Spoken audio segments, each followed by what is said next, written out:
All right, what's up, everyone? This is Ryan from SellThatOption, and we are in a stock market recap. We're actually going to be looking at the first 2 days of the week so far. We did not do a analysis yesterday, so we're going to go ahead and cover the first 2 days of the week here. Okay, so we're going to start here in our spiders. This is day one, so Monday, December the 17th, and this is today, December the 18th.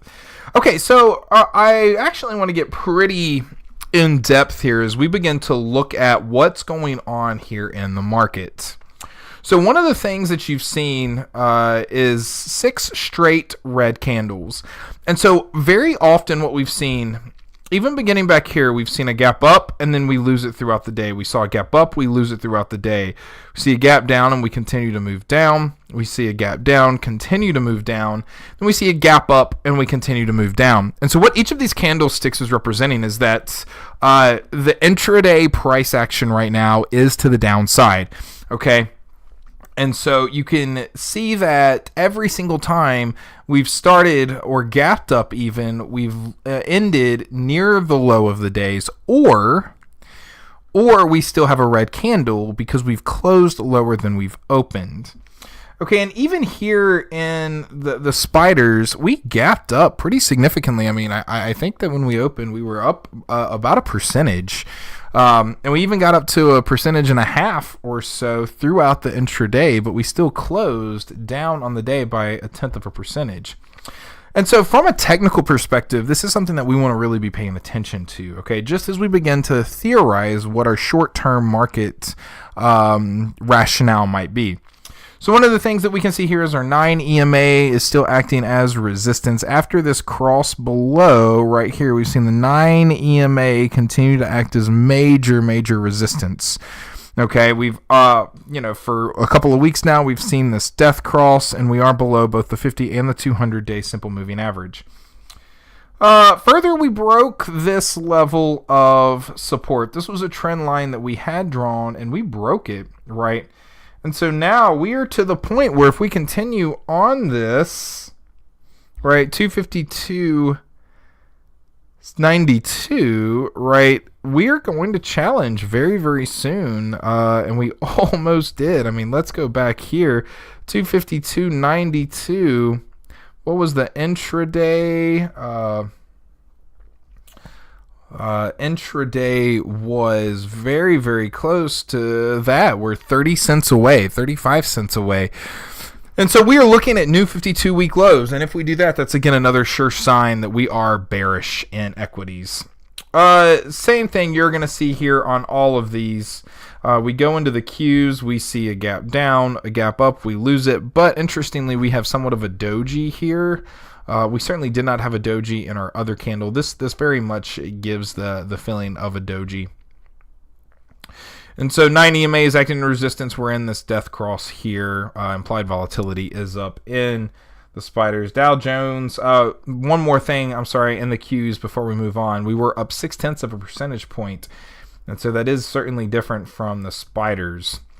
When we look at the Dow Jones Industrial Average, the diamonds here, we have lost this trend line. We lost this trend line quite some time ago.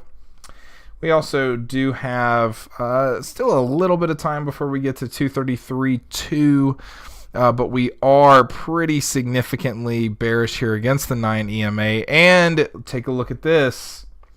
We do have our 200 simple moving average at 250.77, and we have our 50 simple moving average at 251.19.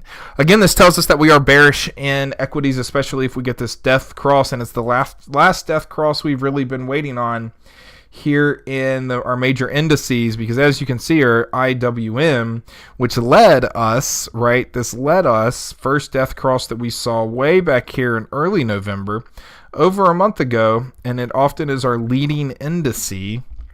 We see continuing to ride this 9 EMA gap down. This looks very similar to our spiders.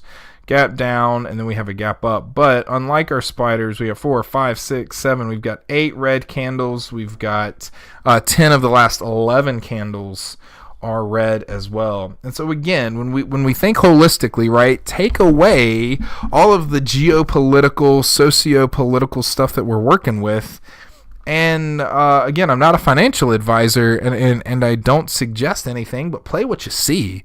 Learn technical analysis and then play what you see. And I think that's what we're trying to do here at Sell That Option. We get into our volatility index. We were up again after getting back down into the 20s. We were up 4% in volatility. Interestingly, though, we were only up 17 cents and gapped down, which makes sense, right? It makes sense we're going to gap down in the VXX. If we gapped up in our Qs, we ended up only up 17 cents, 0.4 of a percentage point, but we were up 4.32%. Now, one of the things that I want to point out right here is that we closed higher right here in volatility. Let's even bring up this sell even higher. We have now closed. Previously, our highest close was right here at 25.17-ish, 25.20 or so. Okay, and so the reason that I'm drawing specific attention to this is because it's our highest close in volatility. And so now our close, we got up almost to 29 here on this candle. We were 28 on this candle. These two candles right here, close to 28. We were right at 26 here. Even today we were at 26, but we haven't closed up here. Let's go ahead and extend this all the way out, continuing to extend this all the way out. Again, in this box, right? In this box, I'm bearish. I mean, I'm bullish on equities, right? So in this box, I'm bullish on equities. If we get to 30, then for me, that is when I begin to see the VIX as a panic indice, and kind of gives us some indication as to what other folks are thinking. If you recall here, I wanted, we were at some highs, some recent highs, and I wanted to see if we were gonna move back into the box here or if we were going to pop up, and it looks like we've continued certainly to pop up. Okay, let's grab some of our premium ETF selling charts. The big one today that we've got to talk about, oil. Okay. We've seen this significant downtrend from 16, but one of the things that's important to note here is that it looked like we were trying to find this bottom around 10.5, right? Even this candle yesterday, we broke down and we closed at the low of the days, but I don't think anybody thought we were going to lose 6.32%. Right, 6.32%, and this is just a hard, it's a really hard thing to trade right here, is because we've seen some really massive, and on volume, right? So candle here, lots of volume. Candle here, big candle, lots of volume. Candle here, lots of volume. Candle here, lots of volume, but it's one of the only ones that was a green rally that we saw a ton of volume. This was a relatively low volume level decline, but then as soon as you get here, it's like bam. Massive volume. And again, we see pretty massive volume here as we get down to a 52-week low of 973. Okay, we pop back out and we have now significantly hit. We were in 52-week lows right here on what appears to be November the 30th before yesterday. But even then, right, we have entered into uncharted territory. And for me, when I look at the oil chart is indeed broken. This right here just broke through any levels of support, broke through 10, which is, a whole number. However, we still broke through this most recent test of the low. It stands to reason that all of our other oil-related indices, just 5 months ago, XOP was at 45. We've lost almost 50% of the value here in XOP, but we can go ahead and bring XOP up and again, just really writing this whole moving average line.